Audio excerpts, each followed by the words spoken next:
Saludos, shalom, gracia y paz para todos y todas en este chat teológico. A solicitud del ministro, maestro, doctor, profesor Rafael Núñez Polanco, estoy haciendo este primer audio. Y el audio está basado en Mateo 24. Y tenemos que aclarar específicamente Mateo 24, 34 y 35. De cierto os digo que no pasará esta generación hasta que todo esto acontezca. El cielo y la tierra pasarán, pero mis palabras no pasarán. También quiero citar a Mateo capítulo 26, versículo 64, cuando Jesús le dice a Caifás, en el versículo 64, leemos textualmente, Jesús le dijo: tú lo has dicho, y además os digo que desde ahora veréis al Hijo del Hombre sentado a la diestra del poder de Dios y viniendo en las nubes del cielo. Señores, señoras de este prestigioso chat, estamos leyendo y oyendo palabras de Jesús apocalíptico.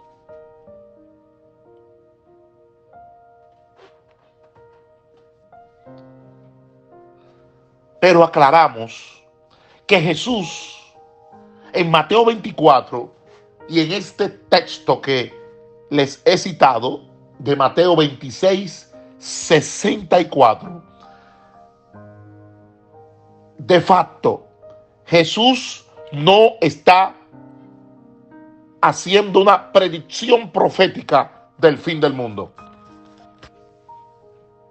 Sencillamente, Jesús estaba en ese momento prediciendo un apocalipsis right now, ahora, en un periodo de una generación donde los judíos experimentarían la destrucción de su ciudad, la destrucción de su templo. Ya en otros audios, en meses anteriores, lo hemos demostrado previamente. Cuando Jesús le decía a sus seguidores que dentro de una generación lo verían viniendo en las nubes del cielo, estaba utilizando una metáfora de juicio del Antiguo Testamento. Lo voy a repetir. Cuando Jesús le decía a sus seguidores que dentro de una generación lo verían viniendo en las nubes del cielo, estaba utilizando una metáfora de juicio,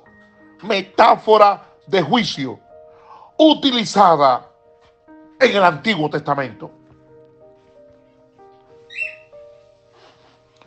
Muchos, por no entender la trascendencia de las palabras de Jesús, malinterpretan las Escrituras. Porque Caifás y el concilio que condenó a Jesucristo la entendieron muy bien. ¿Por qué? Usted dirá, doctor Paulino. ¿Por qué? Usted se preguntará, ¿por qué, doctor y maestro Paulino?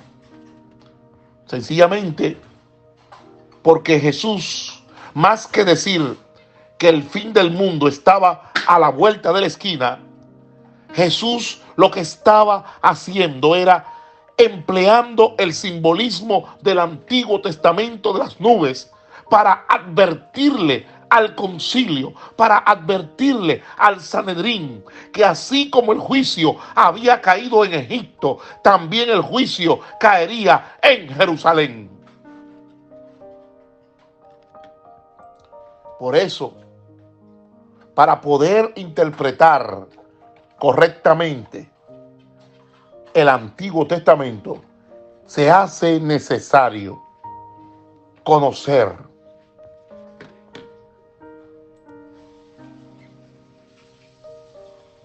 las Escrituras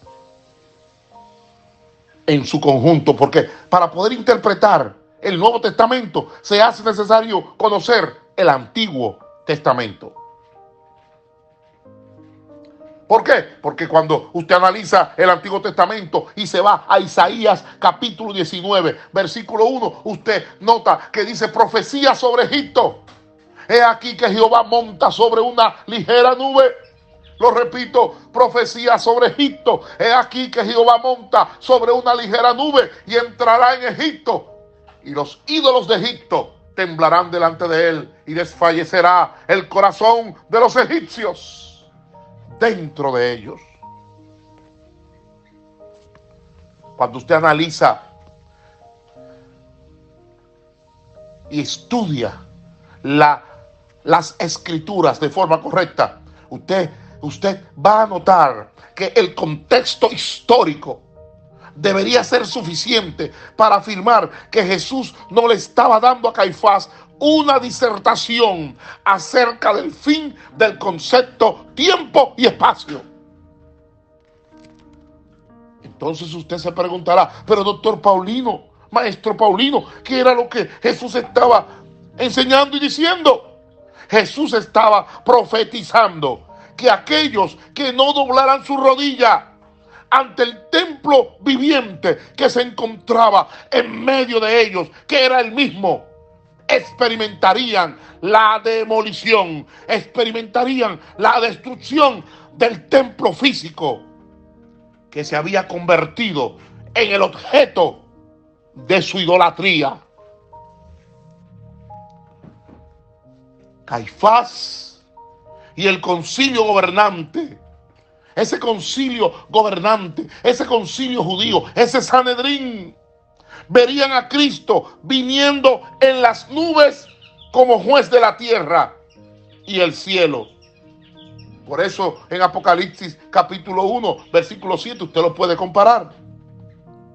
Cristo no estaba diciendo que Caifás lo vería montado en un carruaje de nubes,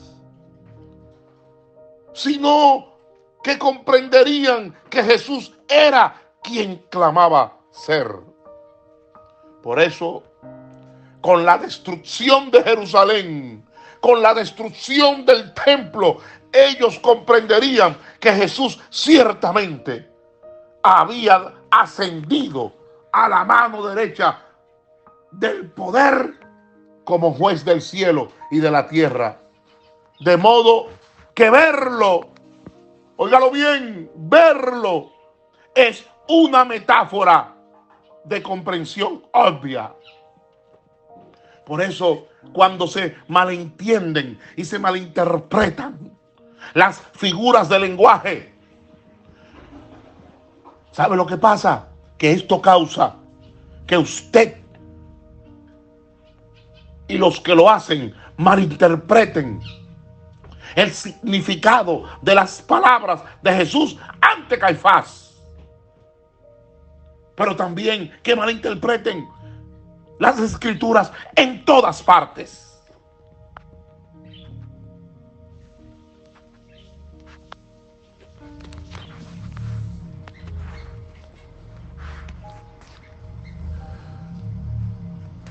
Y muchas veces lo lamentable de esto es que esos errores lo cometen en asuntos que son mucho más trascendentes. ¿Y cuál es el problema? Que el problema con la mala interpretación, al igual que otros fundamentalistas, sean de corte liberal o sean de corte conservador, intentan hacer que el lenguaje de las escrituras no tenga lenguaje figurado, porque a ellos les parece, en su opinión personal, que no debe ser así. Errados están.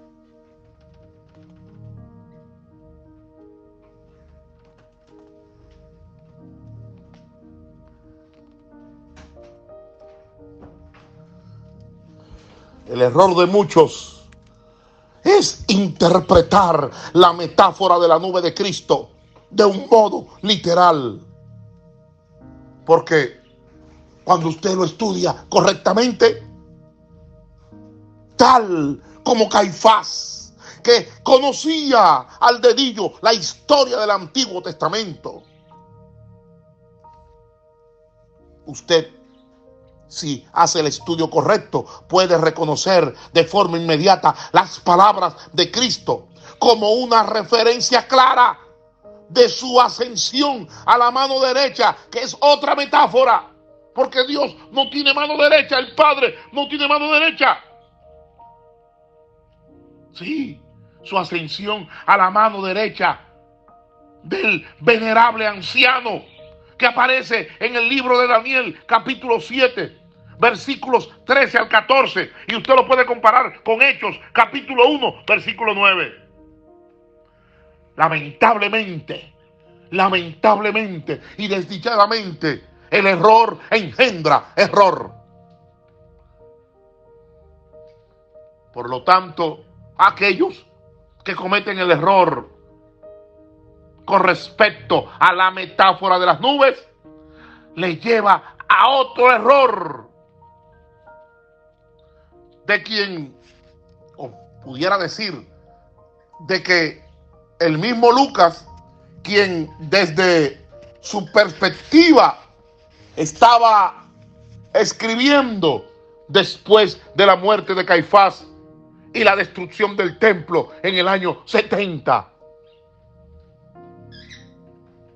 del primer siglo,